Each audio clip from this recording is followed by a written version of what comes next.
శ్రీ గురుభ్యో నమ. మహాగణాధిపతే నమ. ఇంతకుముందు మనం మాట్లాడుతున్నట్టుగా షట్పాత్రం చేయకుండా హోమం చేస్తే ఏ విధమైనటువంటి ఫలితం రాదు. తప్పనిసరిగా దేవాలయాల్లోనే కదా అని చెప్పేసి 4 సమిధల మొక్కలు వేసేసి దానిపైన ఇంత కర్పూరం వేసి వెలిగించేసి చేసేయమని చేసేస్తున్నారు కూడా. కానీ అది పద్ధతి కాదు. ఇప్పుడు వైష్ణవ దేవాలయాలు ఉన్నాయంటే ఈ శాక్తేయంలో ఈ షట్పాత్రం ఇలాంటిది వాళ్ళకి రాదు. వాళ్ళ విధానంలో మేము ఏదో చేసామని చెప్పేసి ఆ యొక్క హోమగుండానికి అన్వైపుల పూలు అవి పెట్టేసి పండు అవి పెట్టేసి ఏదో సుదర్శన హోమం ఉన్నా అదన్నా ఏదైనా 9 సార్లు 14 సార్లు ఈ ఆహుతులు వేసేసామని ఇలాగ చేస్తుంటారే. కానీ ఎంతవరకు ఒరిజినల్గా దేవుడి కోసం నువ్వు చేసే ఏదైనా చేయి, ఆ భగవంతుడు ఎంతవరకు స్వీకరిస్తాడు అనేటువంటి విషయం సెపరేట్ విషయం.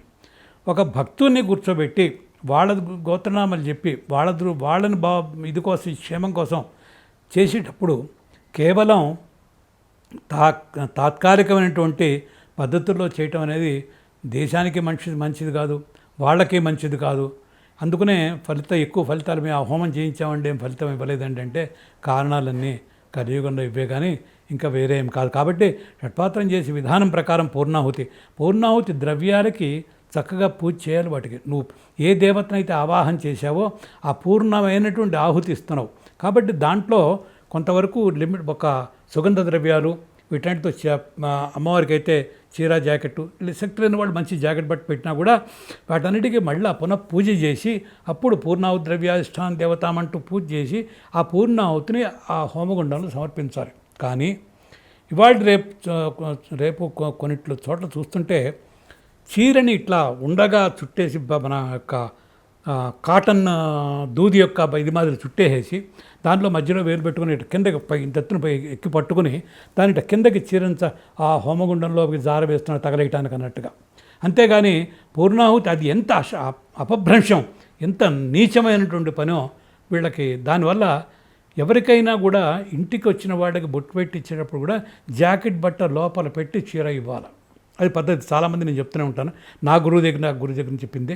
ఇట్లా అది అటువంటి పద్ధతులు లేకపోగా పూర్ణాహుతి చక్కగా ఇట్లా డైరెక్ట్గా అమ్మవారికి సమర్పించాల్సింది పోయి పైనుంచి ఇట్లా పట్టుకుని దాని నుంచి చీరంట గుంజుకుంటూ చక్రాన్ని తిప్పుతున్నట్టుగా చేయటం అనేటువంటిది ఈ అపభ్రంశమైన పనుల మూలకంగా ఎంతోమంది భ్రష్టు పట్టిపోవటమే. కానీ ఆ విద్యని అవమానం చేయటం వాళ్ళ తద్వారా ఏమవుతుందంటే వీళ్ళని చూసి మంచినైతే తొందరగా నేర్చుకోరేమో కానీ చెడుని చూసి మాత్రం చాలా తొందరగా ఇమ్మర్స్ అవుతారు.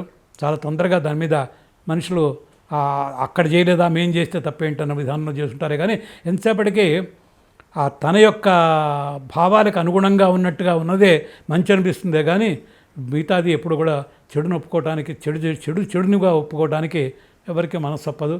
అది కాలం యొక్క ఇది అనుకోవాల్సిందే కానీ ఇంకా వేరే మనమేం అనుకోలేము.